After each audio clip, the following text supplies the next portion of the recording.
लोकमाता राष्ट्रमाता अहिल्यादेवी होळकर यांना मी नमन करतो, त्यांच्या चरणी नतमस्तक होतो। या देशामध्ये ज्यांनी हिंदू अस्मिता जागृत ठेवली, ज्यांनी अनेक आक्रमणानंतर सनातन धर्म जिवंत ठेवला, ज्यांनी लोकशासन आणि लोकप्रशासन कसं असू शकतं याचं आदर्श उदाहरण छत्रपती शिवरायांच्या नंतर दिलं, अशा पुण्यश्लोक अहिल्यादेवी होळकर यांना अभिवादन करण्याकरता आम्ही सगळे लोक या ठिकाणी एकत्रित आलो आहोत।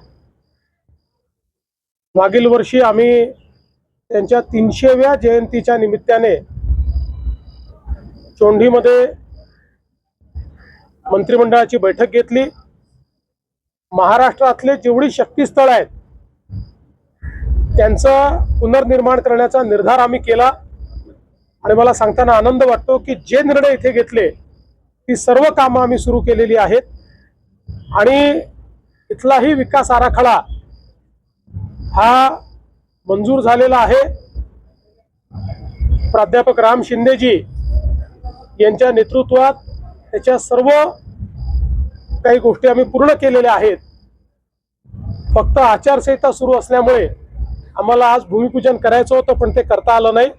आचारसंहिता संपल्यानंतर आम्ही भूमिपूजन करू, पण मला असं वाटतं की खऱ्या अर्थानं ज्यांनी राज्य कसं केलं पाहिजे याचा आदर्श आपल्यासमोर ठेवला त्या पुण्यश्लोक अहिल्यादेवींना मी नमन करतो।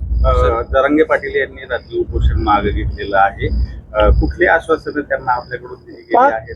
जी आश्वासनं दिली ती तुमच्या समोर आहे, कुठेही मागे आश्वासन दिलं नाही।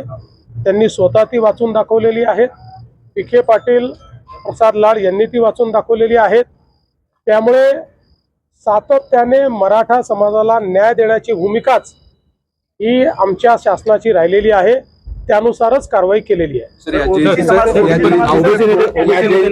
कुठेतरी ऑडिट होणं गरजेचं असल्याचं आमदार रोहित पवार यांनी म्हटलंय।